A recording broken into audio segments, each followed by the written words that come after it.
बिहारी श्री हरिदास। जय जय श्री राधे। बोलो बाके बिहारी लाल की जय। श्री राधे कृष्ण भगवान की जय।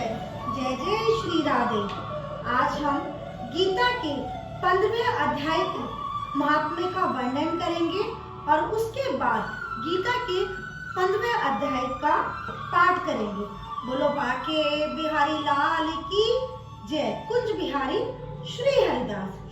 जैसा कि हम सब जानते हैं, गीता के अंदर साक्षात श्री कृष्ण विद्वान है। आओ उन्हीं का सुमिरन करते हैं। श्री महादेव जी कहते हैं, हे पार्वती, आप गीता के 15वें अध्याय के महात्म्य को सुनो। गौड़ देश में कृपान नरसिंह नामक एक राजा रहते थे, जिनकी तलवार की धार से युद्ध में देवता भी परास्त हो जाते थे।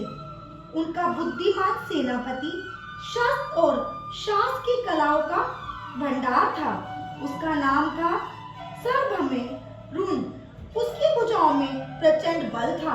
एक समय उस पापी ने राजकुमारों सहित महाराज का वध करके स्वयं ही राज्य करने का विचार किया। इस निश्चय के कुछ ही दिनों बाद वह हैजे का शिकार होकर मर गया।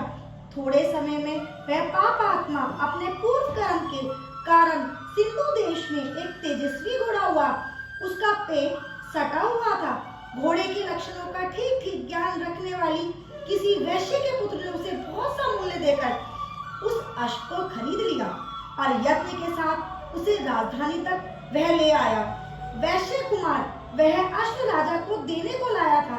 यद्यपि राजा उस वैश्य कुमार से परिचित थे, तथापि द्वारपाल ने जाकर उसके आगमन की सूचना दी। राजा ने पूछा, किस लिए आए हो? तब उसने स्पष्ट शब्दों में उत्तर दिया, हे देव, सिंधु देश में एक उत्तम लक्षणों से संपन्न अश्व था, जिसे तीनों लोगों का एक रत्न समझकर मैंने बहुत सा मूल्य देकर खरीद लिया है। राजा ने आज्ञा दी, उस अश्व को यहाँ ले आओ। वास्तव में वह घोड़ा गुणों में उच्च शवा के समान था। सुंदर रूप का तो मानो घर ही था। शुभ लक्षणों का समुद्र जान पड़ता था। वैश्य घोड़ा ले आया और राजा ने उसे देखा। अश्व का लक्षण जानने वाले अमत्व ने इसकी बड़ी प्रशंसा की। सुनकर राजा अपार आनंद में निमग्न हो गए और उन्होंने वैश्य को मुंह मांगा स्वर्ण देकर तुरंत ही उस अश्व को खरीद लिया। कुछ दिनों के बाद एक समय राजा शिकार खेलने के लिए उत्सुक हो उस घोड़े पर चढ़कर वन में गए। वहां मृगों के पीछे इन्होंने अपना घोड़ा बढ़ाया। पीछे पीछे सब ओर से दौड़कर आते हुए समस्त सैनिकों का साथ छूट गया। वे हिरणों द्वारा आकृष्ट होकर बहुत दूर तक निकल गए। प्यास ने उन्हें व्याकुल कर दिया।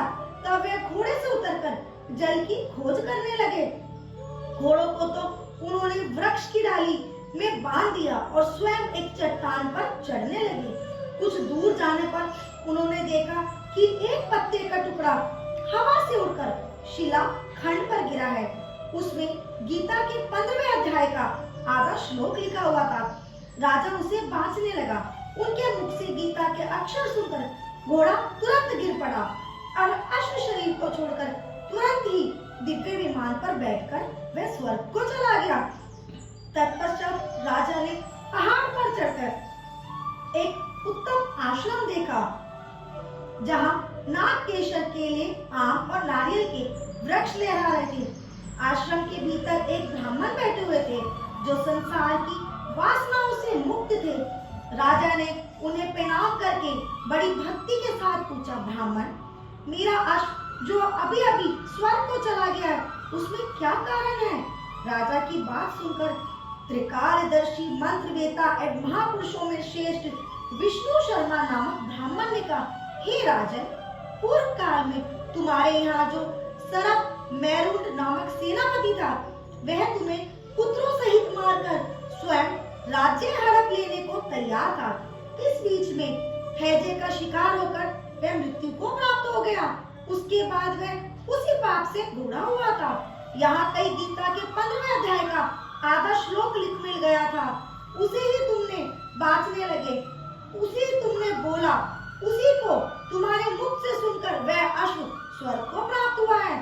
तदंतर राजा के पार्श्ववर्ती सैनिक उन्हें ढूंढते हुए वहां आ पहुंचा।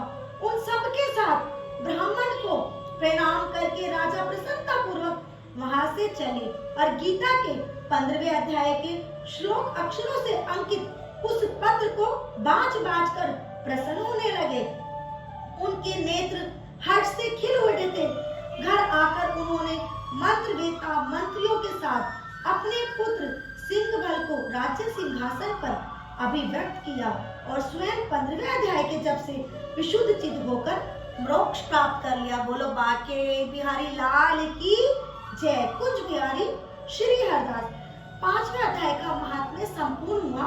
अब हम 5वें अध्याय का वर्णन करेंगे और इस 5वें अध्याय के महात्म्य से हमें क्या ज्ञात होता है कि अगर गीता के आदि श्लोक से ही उस अश्व को स्वर्ग की प्राप्ति हुई, जब राजा ने उस अश्व को गीता के सिर्फ आधे श्लोक का ही सुमरन करके सुनाया तो उसे उस स्वर्ग की प्राप्ति हो गई। तो सोचो, अगर जो भक्त गीता का प्रतिदिन एक अध्याय या संपूर्ण गीता का वर्णन करता है वो तो साक्षात श्री हरि को ही प्राप्त कर लेता है, क्योंकि साक्षात श्री हरि गीता के अंदर समाये हुए हैं।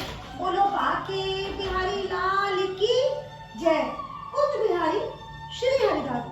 श्री भगवान बोले, आदि पुरुष परमेश्वर रूप मूल वाले और ब्रह्म रूप मुख्य शाखा वाले जिस संसार रूप पीपल के वृक्ष को अविनाशी कहते हैं तथा वेद जिसके पत्ते कहे गए हैं, उस संसार रूप वृक्ष को जो पुरुष मूल सहित तत्व से जानता है वह वेद के तात्पर्य को जानने वाला है।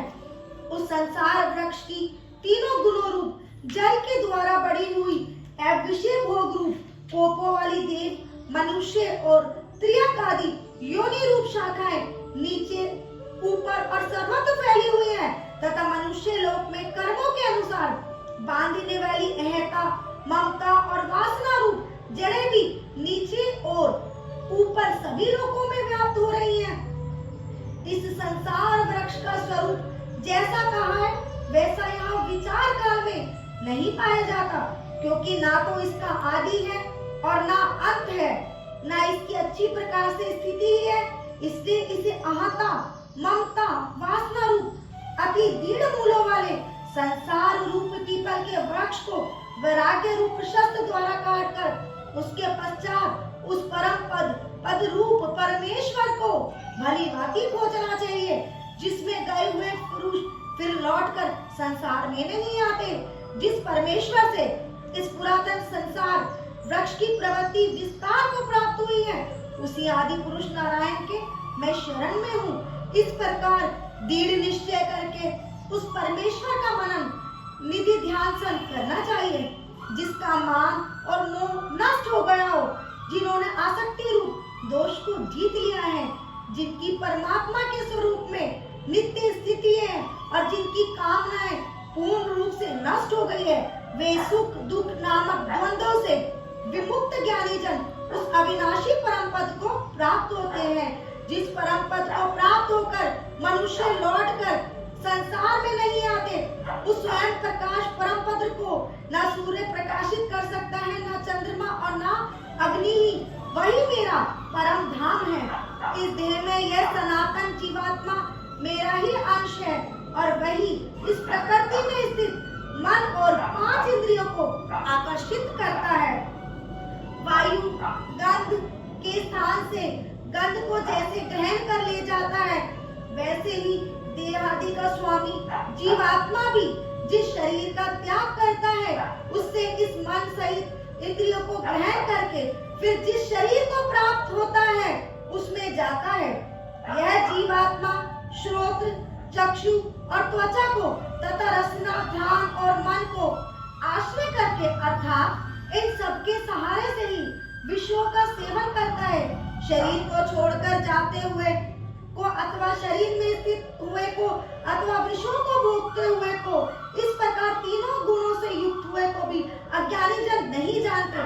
केवल ज्ञान रूप नेत्रों वाले विवेकशील ज्ञानी ही तत्व से जानते हैं। यत्न करने वाले योगी जन भी अपने हृदय में स्थित इस आत्मा को तत्व से जानते हैं, किंतु जिन्होंने अपने अंतःकरण को शुद्ध नहीं किया, ऐसे अज्ञानी जन तो यत्न करते रहने पर भी इस आत्मा को नहीं जानते। सूर्य में स्थित जो तेज संपूर्ण जगत को प्रकाशित करता है तथा जो तेज चंद्रमा में है और जो अग्नि में है, उसको तू मेरा ही तेज जान। और मैं ही पृथ्वी में प्रवेश करके अपनी शक्ति से सब भूतों को धारण करता हूँ और रस रूप अर्थात अमृत में चंद्रमा होकर संपूर्ण औषधियों को अर्थात वनस्पतियों को पुष्ट करता हूँ।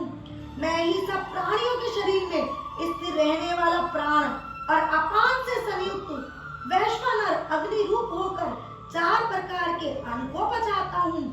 मैं ही सब प्राणियों के हृदय में अंतर्यामी रूप से स्थित तथा मुझसे ही स्मृति, ज्ञान और अपोहन होता है और सब प्रकार वेदों द्वारा मैं ही जानने के योग्य हूँ तथा वेदांत का कर्ता और वेदों को जानने वाला भी मैं ही हूँ। इस संसार में नाशवान और अविनाशी भी ये 2 प्रकार के पुरुष हैं। इनमें संपूर्ण भूत प्राणियों के शरीर तो नाशवान और जीवात्मा अविनाशी कहा जाता है। इन दोनों से उत्तम पुरुष तो अनन्य ही है, जो तीनों लोकों में प्रवेश करके सबका धारण पोषण करता है। अविनाशी परमेश्वर और परमात्मा इस प्रकार कहा गया है क्योंकि मैं नाशवान जड़ वर्ग क्षेत्र से तो तथा सर्वथा अतीत हूँ और अविनाशी जीवात्मा से भी उत्तम हूँ, इसलिए लोकों में और वेद में भी पुरुषोत्तम नाम से प्रसिद्ध हूँ। भारत जो ज्ञानी पुरुष मुझको इस प्रकार तत्व से पुरुषोत्तम जानता है, वे सर्वज्ञ पुरुष सब प्रकार से निरंतर मुझ वासुदेव परमेश्वर को ही भजता है। हे निष्पाप अर्जुन, इस प्रकार यह अति रहस्य युक्त गोपनीय शास्त्र मेरे द्वारा कहा गया है। इसको तत्व से जानकर मनुष्य ज्ञानवान और कृतार्थ हो जाता है। ओम तत्सदिति श्रीमद्भागवते गीता सुपनिषत्सु ब्रह्म विद्यायाम योग शास्त्र श्री कृष्ण अर्जुन संवादे पुरुषोत्तम योगो नाम 15 अध्याय। बोलो बाके बिहारी लाल की जय। कुंज बिहारी श्री हरिदास। गीता के 15वां अध्याय संपूर्ण हुआ। बोलो बाके बिहारी लाल की जय। और श्री कृष्ण की आप सब पर और हम सब पर पूरे ब्रह्मांड पर भक्ति और कृपा बनाए रखे। बोलो बाके बिहारी लाल की जय। एक बार सब जोर से जयकारा लगाए। श्री वृंदावन बिहारी लाल की जय। और सच्चे मन से बोले, हे श्री हरि हमें अपनी शरण में ले लो। हे श्री हरि हमें अपनी शरण में ले लो।